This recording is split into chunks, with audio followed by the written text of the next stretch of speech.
Alhamdulillah, terima kasih Pak Gojali. Bismillahirrahmanirrahim. Pasti beli maaf. Alhamdulillah alamin. Allahumma sholli ala Muhammadin wa ala alihi wa sahbihi ajmain. Alhamdulillah, puji syukur dan milik Allah. Salawat salam. Semoga tetap dilimpah curah kepada Nabi kita, teladan hidup dan kehidupan kita, uswah dan qudwah kita Nabi Muhammad Sallallahu Alaihi Wasallam. Sallallahu alaihi wasallam. Semoga Allah senantiasa berikan karunia kepada kita kesehatan, keistiqomahan dalam amal soleh dan kebaikan bagi kita semua sehingga menjadi bekal pulang kita kepada Allah nanti. Terima kasih Bapak Ibu yang sudah bergabung, Masya Allah di Bandung dan Cimahi sekitarnya hari ini hujan, jadi diguyur rahmat oleh Allah. Mudah-mudahan turunnya kasih sayang Allah bagi kita semua, hujan yang membawa berkah dan kebaikan insya Allah ya. Terima kasih yang sudah bergabung, ada 17. Ada Ibu Dia, Pak Jaka, Pak Bambang, Pak Bampi, Pak Ray, Ibu Yani, Pak Mansur, Pak Gozali, Pak Ahmad, Pak Setiawan, ya, Ibu Yani Ariasa, Pak Teguh, Pak HM, dan semuanya, Pak Darsono, Masya Allah. Semoga pertemuan ini penuh berkah dan rahmat dari Allah bagi kita semua. Insya Allah di kajian kitab Riyadhus Shalihin kita masih melanjutkan pembahasan dari kitab ini dan melanjutkan dari bab muraqabah yang membahas tentang arkanul Islam dan masih melanjutkan tentang rukun Islam yang kedua yaitu salat. Dan kalau pekan lalu kita membahas tentang bagaimana kewajiban salat 5 waktu dan sudah ditentukan waktunya, maka kita masuk kepada eh, salatul khamsah. Ada salat yang sunnah yang itu memiliki waktu yang baik. Salat sunnah termasuk juga kekuatan salat-salat wajib. Jadi bagi kita sudah tidak asing tentu saja melaksanakan salat wajib dan insya Allah salat sunnah juga kita pelajari ilmunya supaya lebih mendalam lagi. Ya kita melaksanakan ibadah sesuai dengan ilmunya yang benar. Wa idza kanatis salatul khamsa wa awqatuha khamsun li ghairi ahli al-adr. Jadi ada salat yang 5 yang sudah kita bahas sebelumnya, ini akan dirinci juga waktu-waktunya begitu. Wa awqatuha dan waktunya khamsun. Ada 5 waktu legari ahli ada adhar bagi orang yang tidak ada uzur. Wasalah satu di ahli al-adrin alladhi yajuju lahum jam'u dan 3 waktu bagi orang yang dia ada uzur dan dibolehkan dikarenakan menjamak. Jadi ada istilah sholat 5 waktu sehari semalam. Ada juga, oh enggak, sholat itu cuma 3 waktu. Sebenarnya benar juga. 3 waktu itu waktu siang, waktu pagi, dan waktu malam membaginya. Waktu pagi, waktu subuh yang tidak bisa digabung dengan yang lain. Waktu siang, duhur dan asar bisa dijamak dalam keadaan safar, dan maghrib isya juga bisa dijamak. Jadi kalau ada yang menyebutkan 3 waktu juga tidak salah sebenarnya ya, menunjuk kepada waktu pagi, siang, dan malam. Atau bagi mereka yang menjamak maka cukup melakukan sholat 3 waktu, sholat subuh, sholat duhur yang dijamak dengan asar, sholat maghrib dijamak dengan isya. Fadur wal asru yakunu waktahuma waktan wahidan ida jajal jam'u. Sebagaimana sholat duhur dan asar digabung menjadi keduanya menjadi satu waktu apabila dijamak. Wal maghrib wal isya yakunu waktahuma waktan wahidan ida jajal jam'u. Demikian juga maghrib dan isya keduanya bisa dalam satu waktu apabila dibolehkan untuk dijamak. Hadarin waktani itu ada 2 waktu. Jadi disebut dengan waktu siang dan malam. Wal fajru waktun wahid. Dan subuh adalah satu waktu. Waliyada fasaluha Allahu azza wa jalla. Oleh karena itu Allah memisahkan ya salat subuh dengan salat-salat lain. Artinya salat subuh tidak bisa dijamak dengan salat yang lain. Jika juga Allah berfirman dalam surat Al-Isra ayat ke-78, ya, wa aqimis salata liduluki syamsi ila ghasaqil lail wa Qur'an al-fajr. Nah, di sini ada kata Qur'an al-fajr. Aqimis salata liduluki syamsi ila ghasaqil lail, dirikanlah salat sesudah matahari tergelincir ila ghasaqil lail, sampai terbit, sampai ghasaqil lail, ya, ujung malam atau sampai gelap malam. Wa Qur'an al-fajr, dan waktu fajar itu, ya, sesungguhnya waktu al-fajar itu dimaksud dengan waktu subuh, dan dirikanlah salat fajar.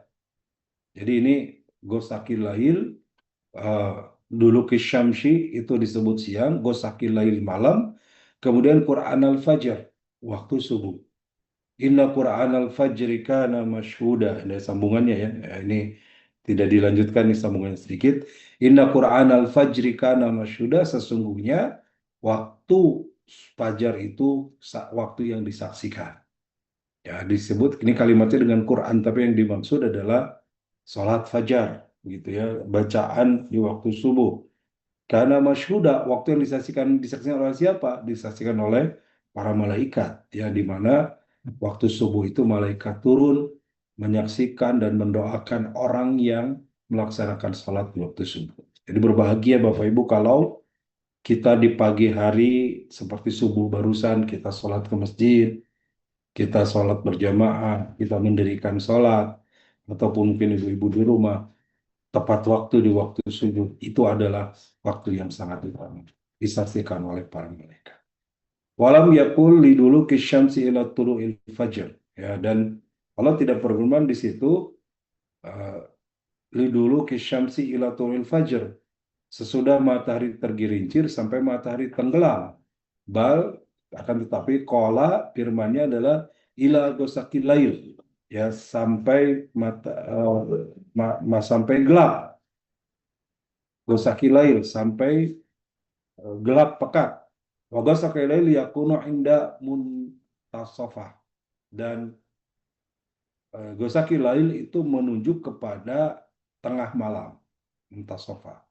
Dan asyadda ma yakunu dulmatan fil lail muntasifatul lail. Karena gelap malam, kegelapan yang paling terjadi pada malam hari itu adalah di tengah malam, ya. Li'anal muntasif walal huwa ab'adu ma takunu syamsi anin natqa. Secara fisiknya itu gelap malam itu adalah waktu yang paling jauh matahari dari titik bumi, ya, paling jauh jarak matahari dan bumi. Alatifiyah hadal muntasaf, maka ini disebut dengan bagian yang paling jauh atau paling tengah. Walihadakana qawlu rajihu anal awqatil khamsat mimma yali. Oleh karena itu pendapat yang kuat dari 5 waktu itu sebagai berikut. Yang pertama, al-fajr, salat subuh, itu waktunya min tulu'il fajri sani, dari terbit fajar kedua. Wa huwa bayadul mu'taradun fil awqat, yaitu munculnya warna putih. Ila atla syamsi, ya, warna putih fi afaq, maaf, fil afaq. Jadi di bahasa Indonesia ufuk, di kata afaq artinya dari ufuk, ila atla syamsi, sampai matahari terbit. Jadi ini waktu subuh. Kapan waktu subuh? Dari terbit fajar sampai terbit matahari. Gitu, ya.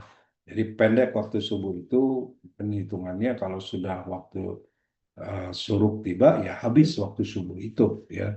Ila tatla syamsi. Wa huna anbahu fa'aqulu. Oleh karena itu di sini fa'aqulu, kata penulis Imam An-Nawawi, saya sampaikan, in taquma Ummil Qura fihi taqaddumun khamsi daqaik fi adan al-fajr ala madaris sana. Ya, bahwa ukuran biasa digunakan adalah ukuran yang Ummil Qura. Ya, ukuran yang dipakai oleh Ummul Qura. Ummul Qura itu berkiblat ke Mekah, gitu ya. Taqdimu khamsi daqaik fi adanil fajr, yaitu mendahulukan azan 5 menit dari waktu yang aslinya, lama dari sana, dari waktu yang aslinya, Falladhi yusalli awwala ma yu'addinu ya'tabiru annahu shalah qabla al-waqt. Sehingga orang yang sholat pada awal azan berarti dia mengerjakan sholat sebelum waktunya. Hada syai'un ikhtabarnahu fil hisab al-falaki. Dan ini menurut perhitungan ilmu falak. Waktabarnahu aidan fi ru'yah. Demikian pula dalam ru'yah. Jadi memang di Indonesia juga sempat diperdebatkan ya, katanya azan di kita terlalu pagi, azan subuh ini ya. Ada yang menyampaikan kesalahan dari Departemen Agama ataupun Kementerian Agama dan sebagainya ya. Namun sebenarnya untuk hal sekarang itu sudah bisa akurat karena kita punya jam ya, dan ada jam penunjuk waktu, ada timer yang insya Allah lebih akurat sebenarnya. Mungkin zaman dulu belum ya, yang ukurannya dulu hanya kepada kondisi gelap malam, kepada bayangan matahari dan sebagainya. Walidhalika la yu'tamadu hada bin nisbatil adanil fajar. Nah, kalau ada yang azan itu sebelum azan subuh, maka tidak termasuk azan subuh. Ya. Karena mutaqaddamun, karena mendahului. Jadi misalkan ada yang azan 5 menit sebelum waktunya tiba. Nah, ini mendahului belum waktunya. Hada mas'alatun khatirun jiddan. Ini permasalahan yang serius gitu ya. Belum waktunya sudah kemudian terdengar azan dan sudah salat, tidak boleh. Walau takbirul ihram fakat, walaupun mendahuluinya misalkan hanya takbiratul ihram saja. Waktunya belum masuk 1 menit lagi, bahkan setengah menit lagi. Sudah takbiratul ihram qabla subuh, padahal belum masuk waktu subuh. Ya. Walau takbirul ihram fakat qabla anta dukhulal waqt, dia sudah takbiratul ihram sebelum masuk waktu, masahat salatuka wa masarat faridah. Maka masahat salataka, maka salatmu tidak sah, kata Imam Nawawi, wa masarat faridah, dan dia belum masuk kepada fardu. Waqad hadasani unasun katsiruna mimma ya'ishuna fil barri wa laysa haulahum anwar. Ya, maka jika banyak di antara orang-orang yang mereka mengatakan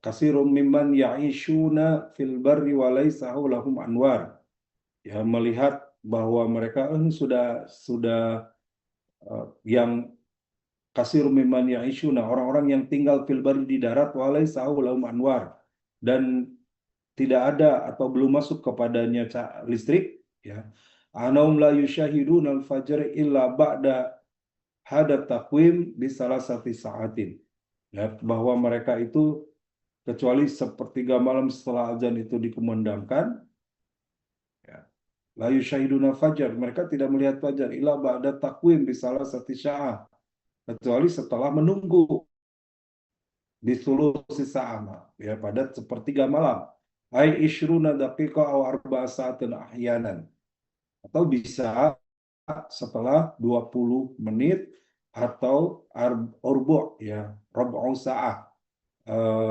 seperempat jam kadang-kadang. Lakin at-taqawimul ukhra al-falakiyah allati bihisab baina wa baina hadat taqwim khamsu daqaiq. Ya, sehingga ukuran yang diperhitungkan yaitu minimalnya menambah kepada 5 menit gitu. Jadi kalau di Mekah sana ada namanya waktu ikhtiyat. Jadi kalau misalkan waktu subuh itu sebutlah 4.30, maka azannya dikumandangkan 4.35. Supaya apa? Tidak mendahului, karena mendahului itu tidak boleh. Ala kulli hal, jadi kesimpulannya yang jelas, waktu sholatil fajri min tulul fajri sani.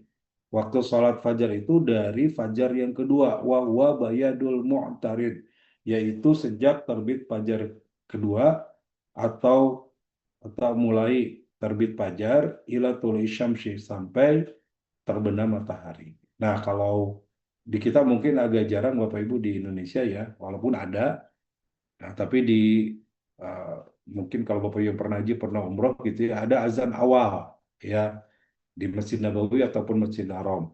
Azan awal itu biasanya dikumandangkan kurang lebihnya 1 jam sebelum masuk subuh.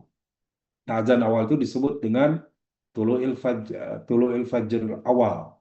Jadi terbit fajar awal. Sementara masuk subuh, nanti setelah masuk waktu subuhnya, azan kedua, ya setelah azan awal berarti azan tsani, azan kedua, di sini disebut juga dengan min tulu'il fajri tsani, ya terbit fajar yang kedua. Jadi itu yang disebut dengan tulu'il fajri tsani. Tapi kalau di kita kan tidak semua, ya bahkan mungkin di beberapa tempat bisa jadi kaget, aneh dan geger, tiba-tiba ada yang azan jam 3:30 misalkan. Kalau azan subuhnya 4:30, ya kenapa ini ada yang azan 3:30, atau azan subuh di jam 4, jam 3 sudah azan. Jangan-jangan dia ngigau, ya ngalindur ya, jam sekian atau ada. Padahal mungkin azan awal bisa saja. Ya azan awal disebut dengan tulu'il fajril awal, dan azan kedua tulu'il fajri tsani. Azan kedua lah atau waktu terbit fajar kedua disebut waktu sholat subuhnya. Ya. Kemudian waduhru, yang kedua adalah waktu duhur. Min jawali syamsi ila an yasiratu dulla kulla syai'in mislahu.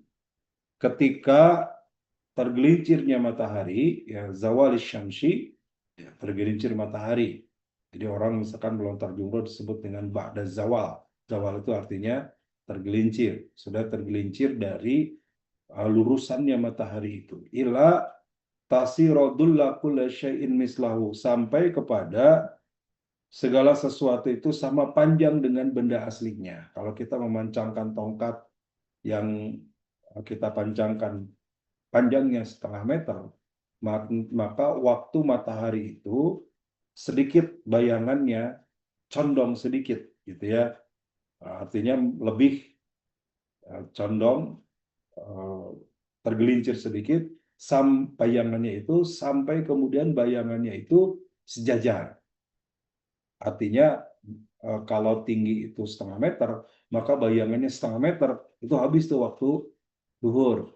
Dari bayangannya yang pendek, sedikit tergelincir dari tepat di atasnya, sampai kepada nanti bayangannya itu benar-benar sejajar. Berarti kalau posisinya karena matahari bergerak ke arah barat, berarti bayangannya ke timur, ya sedikit ke timur, nanti sampai di timur bayangannya itu sejajar dengan bendanya tersebut. Dan syamsa khususan fi ayami syita yakunu laha dillun nahwu shimal.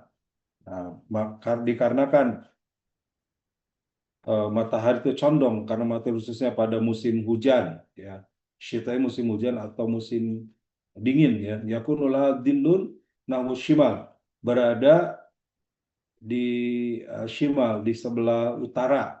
Ada laisa di ibratin, ini tidak dijadikan sebagai ukuran. Jadi kalau hujan gimana? Nggak usah sholat dan nggak kelihatan bayangannya juga. Ya tentu tidak demikian ya. Apalagi sekarang sudah ada jam, sudah ada penunjuk waktu, maksudnya bisa lebih mudah. Wal ibratu anakatan dulu ila dili madama yanqusu fasyamsu lam tazul. Ya, tidak dijadikan ukuran, tetapi yang dijadikan sebagai ukuran adalah bahwa kita melihat bayangan, yang bayangan itu lebih pendek dari matahari.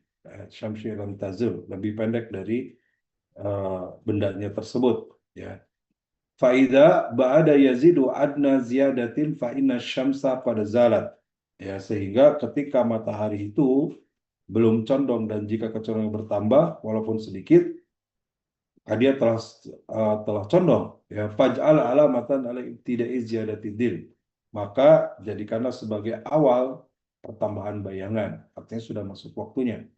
Faida saradulla syai'in kataulihi kharaja waktu dzukri wa dakhala waktu ashr. Apabila kemudian bayangannya itu sudah sejajar, berarti waktu duhur itu telah habis, dan wa dakhala waktu ashr, masuk waktu asyar. Ya, ini sekali lagi merujuk kepada dalil-dalil Rasulullah yang juga pernah kita bahas di kitab Fiqh Sunnah, di waktu-waktu salat, bagaimana ukuran waktu duhur, waktu asar, subuh, dan sebagainya. Ini terulang pertemuan fikih di kitab ini ya, karena ini dijelaskan oleh Syekh Nawawi di dalam kitab ini.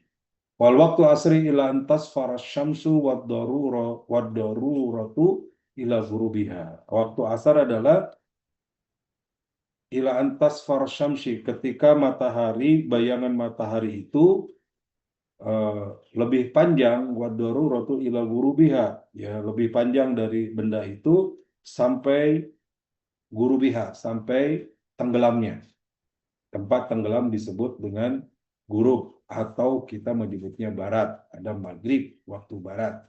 Maghrib, waktu matahari tenggelam, atau tenggelam juga disebut dengan waktu maghrib. Maka sholat di waktu tenggelam disebut waktu maghrib. Ya, waktu maghrib dan waktu sholat maghrib min gurubis syamsi illa maghibis syakfil akbar.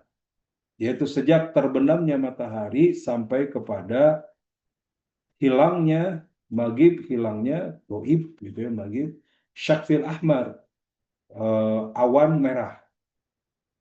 Wawa yakhtalifu, hal ini juga berbeda-beda. Ahyanan yakunu bainal ghurub wa bainal maghrib syakfi sa'atan warubuh. Kadang-kadang waktu antara maghrib sampai kepada tenggelamnya mega merah itu sa'an warubuh, 1,5 jam. Wahyanan yakunu sa'atan, kadang-kadang 1 jam, wasnatain, wasalasu daqiqah, ya 1 jam lebih seperempat, dan kadang-kadang 30 menit. Walidzalika waktu isya, oleh karena itu waktu isya indan nas al-an la ba'sa bihi. Ya, di kalangan manusia menurut pendapat banyak orang la ba'sa bihi, artinya dilebihkan tidak apa-apa. Wahidatan wanis, bahkan sampai 1,5 jam guru biha dari waktu maghrib itu. Jadi mungkin di kita agak konsisten Pak ya, paling malam mungkin waktu isya itu setelah maghrib, atau paling malam waktu maghribnya mungkin 6:15, 6:17. Setelah itu ya akan naik lagi tuh, akan mundur lagi ke jam 6, ke 6 kurang dan seterusnya. Nggak jauh ya. Kemudian waktu isya ya kisaran 1,4 jam sampai 1,5 jam biasanya dari waktu maghrib tersebut. Ya. Tapi kalau di tempat-tempat yang cuacanya ekstrim, jadi di Arab sana kalau musim dingin, dan sekarang masih musim dingin, itu siangnya lebih pendek, malamnya lebih panjang. Kalau musim panas sebaliknya, siangnya lebih panjang, eh, malamnya lebih pendek. Contoh, kalau musim panas, azan maghrib itu bisa jam 7, setengah 8 malam. Isanya bisa jam 9 atau setengah 10 malam. Karena musim panas siangnya panjang. Tapi kalau musim dingin, setengah 6, jam 5:15 sudah masuk maghrib. Subuhnya itu jam setengah 6 atau jam 6 kadang-kadang. Nah, kalau di kita mungkin karena tropis gitu ya, perbedaannya nggak terlalu jauh antar musim, dan kita hanya ada musim kemarau atau musim hujan saja. Wal waktu isya, dan waktu isya min khuruji waktil maghrib, setelah habisnya waktu maghrib, illa muttasifatul lail, sampai tengah malam. Bimakna annaka takdiru ma baina ghurubis syamsi wa tulil fajri sumatan sifatun.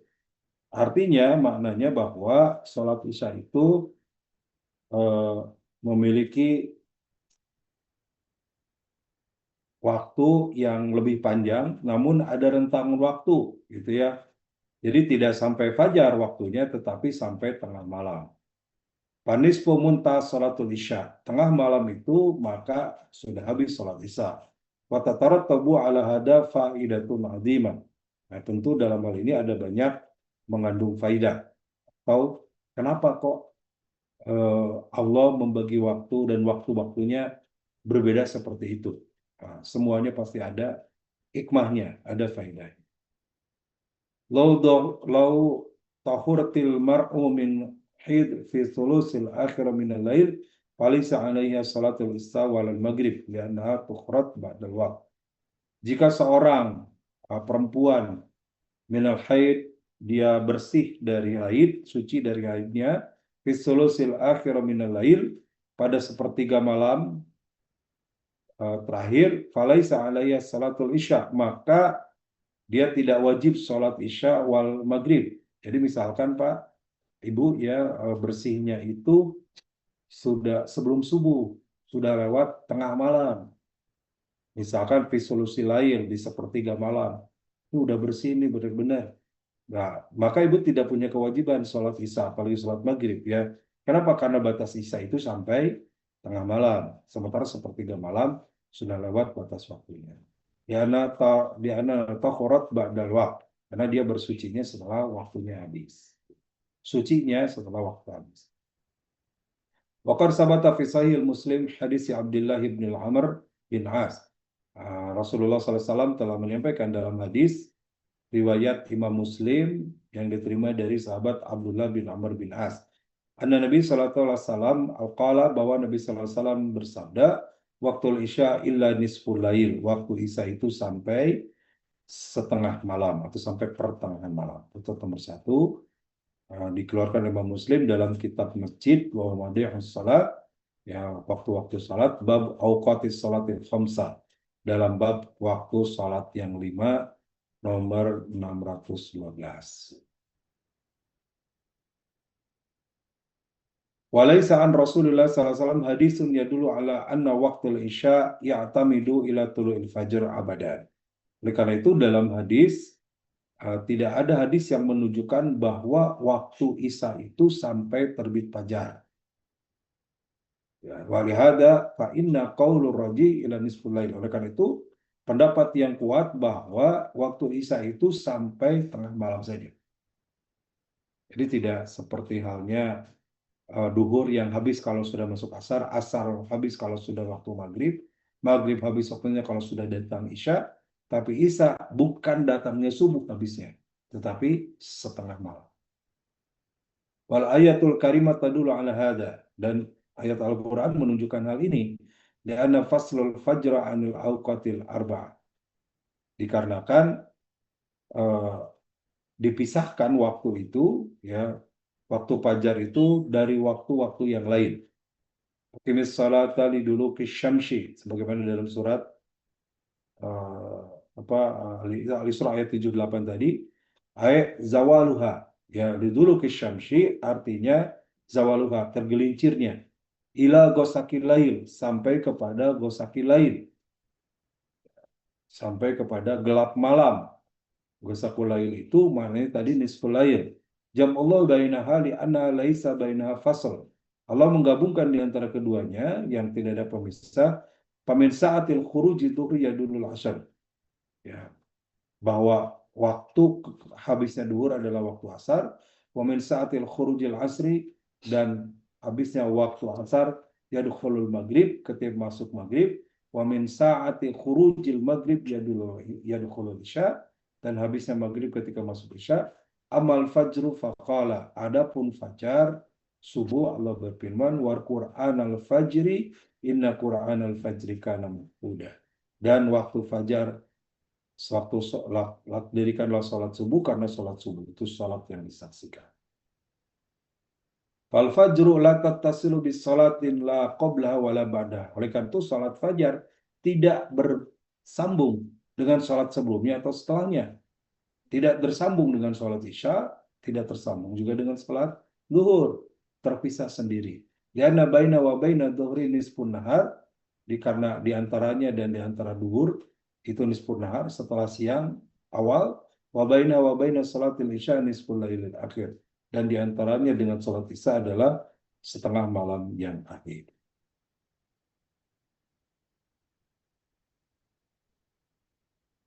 Nah, demikian sampai sini dulu kalau pembahasannya ya. Tentang sholat itu nanti akan masuk kepada sholat yang di luar waktunya. Jadi bagaimana kalau sholat sebelum waktunya masuk? Itu ya.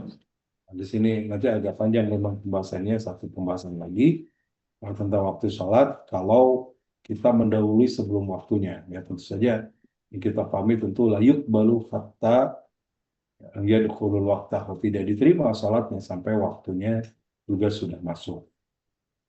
Sebagai kesimpulan Bapak Ibu, itulah salat 5 waktu yang dicontohkan oleh Rasulullah. Dan kewajiban sholat 5 waktu ini ketika kita berbicara tentang terjadinya Isra Mi'raj, perintah sholat yang merupakan perintah yang langsung dari Allah. Jadi kalau ibadah lain itu melalui perantara malaikat Jibril yang menyampaikan kepada Rasulullah firman dari Allah, perintah dari Allahnya, tetapi untuk sholat, perintah sholat ya seperti perintah yang lain, puasa, zakat, haji itu tidak langsung kepada Rasulullah.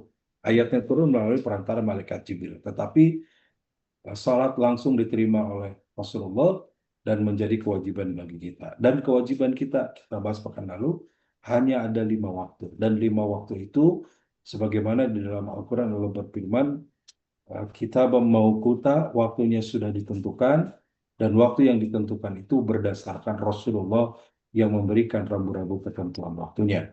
Dan tadi ada salat 5 waktu, itu ya, di mana sebagai kesimpulan waktu subuh adalah ketika masuk fajar yang kedua, kemudian waktu duhur ketika bayangan lebih sedikit condong ke timur sampai ke bayangan itu sejajar dengan tiangnya, kemudian waktu asar dari tiang yang sejajar tadi sampai matahari tenggelam, itu waktu asar. Kemudian waktu maghrib dari matahari tenggelam sampai terlihat mega merahnya itu hilang, berarti sudah masuk malam, atau waktu isya sampai tengah malam. Yaitu 5 waktu dari subuh, duhur, asar, maghrib, isya, yang secara spesifik disebutkan dalam banyak hadis. Dan sekali lagi sekarang kita lebih praktis karena dimudahkan dengan teknologi. Jadi kita bisa mendapatkan apa, akurasi waktu, bahkan tidak hanya menit, ya, tapi detiknya juga tahu sudah masuk atau belum. Kan itu sangat memudahkan bagi kita. Demikian Pak Sibli, silakan kalau ada dia waktu Ya, kurang lebih 10 siap, menit. siap Ustadz. Bapak dan Ibu, tadi udah dijelaskan oleh guru kita bahwa penjelasan tentang rukun Islam yang kedua ya mengenai sholat. Mangga kalau ada hal-hal yang ingin ditanyakan. Ada satu chat Ustadz, saya bacakan. Assalamualaikum warahmatullahi wabarakatuh. Pak Ustadz mau nanya, kalau kita ketiduran pada saat sholat asar, tiba-tiba kebangun azan maghrib, bagaimana membayarnya? Karena asar hanya bisa dijamak dengan zuhur. Mangga Ustadz, ini dari Ibu Ira Khairati. Baik, terima kasih Ibu Ira ya. Oke, pertama bahwa hukum itu berlaku disebut dengan hukum taklifi ya, hukum kewajiban, beban atau sesuatu yang harus dilakukan dan jadi kewajiban itu berlaku bagi satu orang yang sadar. Artinya hukum itu diangkat pada 2 hal. Satu, orang tidur sampai dia bangun. Yang kedua, orang lupa sampai dia ingat. Nah, itu. Jadi orang tidur nggak punya kewajiban, tetapi ketika dia bangun maka dia kewajiban berlaku baginya. Orang yang lupa tidak punya tidak berlaku hukum, tapi ketika ingat dia berlaku hukum baginya. Lagi puasa, lupa nih makan, nggak berlaku hukum. Ketika ingat, hentikan makannya, dia lanjutkan puasanya. Bagaimana hukum satu piring yang sudah dimakan? Maka itu tidak berlaku hukum baginya. Artinya tidak batal. Nah, demikian juga yang ketiduran. Kapan ya kewajiban itu berlaku? Kalau dia sudah bangun. Sebelum asar, tidur-tiduran, akhirnya ketiduran, bangun-bangun sudah azan maghrib. Maka sholatlah asar saat itu. Ya kan tidak ada jamaah asar dengan maghrib. Kita tidak menjama. Itu tetap infisal, tetap terpisah antara asar dan maghrib. Karena memang tidak bisa dijama. Sehingga tidak dijama asar dengan maghrib. Tapi melaksanakan asar tersendiri. Nanti melaksanakan maghrib juga tersendiri. Tidak dalam keadaan dijama. Karena penyebabnya juga karena kesiangan. Tidak berniat menjama juga tentunya. Dan tidak ada rukhsah untuk jama kalau tidak sedang safar. Tidak sedang bepergian jauh. Jadi begitu Bu, sholat saja. Aduh ini sudah waktu maghrib. Saya baru bangun. Ketika bangun itulah sholat asar. Lalu karena sudah waktu maghrib, langsung dilanjutkan maghrib, silakan. Ya. Jadi antara maghrib dan antara asar dan maghribnya tidak dijama, tapi asar dan maghribnya dua sholat yang terpisah, walaupun di waktu yang sama karena ketiduran tidak sempat sholat asar. Begitu Ibu Ira. Ya, Bapak dan Ibu, apakah masih ada? Nah, ini lanjutan dari Bu Ira. Sebentar, saya bacakan. Mana nih chatnya. Jadi pelaksanaannya tetap sholat asar dulu, baru melaksanakan sholat maghrib ya Pak? Ya betul Ibu. Jadi asar dulu Bu ya, karena secara tertib ya, secara urutan kan asar dulu baru maghrib ya. Jadi Ibu bangun sholat asar dulu, walaupun itu sudah masuk waktu maghrib. Itu tidak apa-apa karena ketiduran. Ada alasan yang membuat hukum tidak berlaku saat itu karena kita sholat di waktu melaksanakannya sholat di waktu maghrib. Tetap niatnya sholat asar. Ya. Sholat maghribnya dilakukan tersendiri dengan niat sholat maghrib. Begitu. Terima kasih Ya, Ibu Gira. Ya.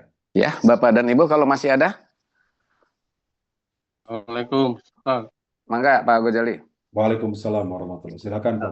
Ustaz mau izin bertanya Ustaz. Ini biasanya khusus untuk bapak-bapak yang sholat ke masjid itu Ustaz ya.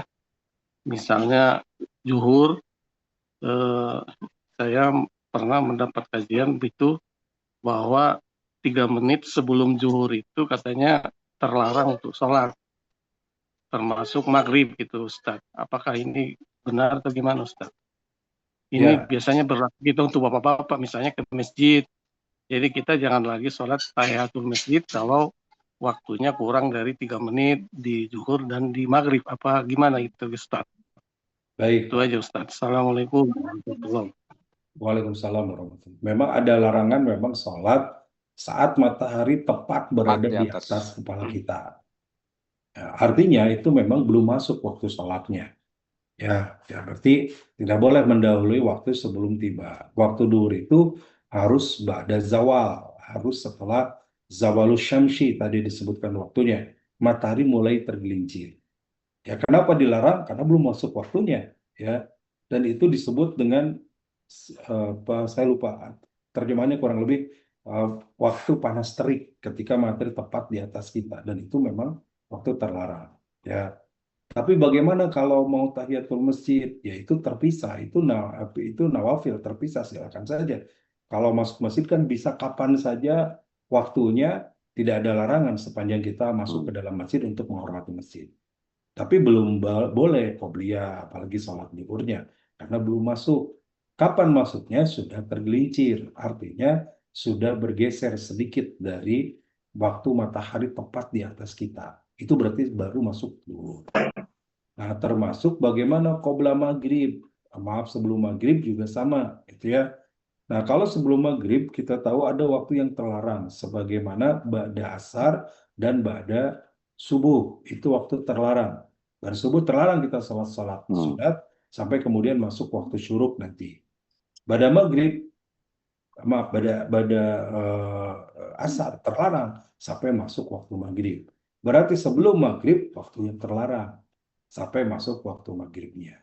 Kecuali di situ ada hajatan, ada kebutuhan. Contoh misalkan tadi Tahiyatul masjid. atau sholat mayat.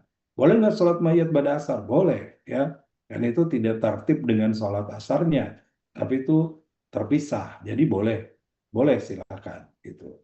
Karena ada pemisah di situ. Tapi kalau sholat yang qobla maghrib belum masuk maghribnya juga, qobla sholat maghrib apalagi belum masuk. Ya, termasuk waktu yang dilarang ketika sebelum maghrib. Yang saya pahami demikian Pak Ghazali. Kenapa dua waktu itu termasuk yang dilarang? Dan memang ada hadisnya ya, secara spesifik Rasul menyebutkan larangan dua waktu itu, gitu ya. Sehingga ya kita tidak melakukan kecuali memang tadi ada kebutuhan seperti sholat mayat misalkan sebelum maghrib ya boleh.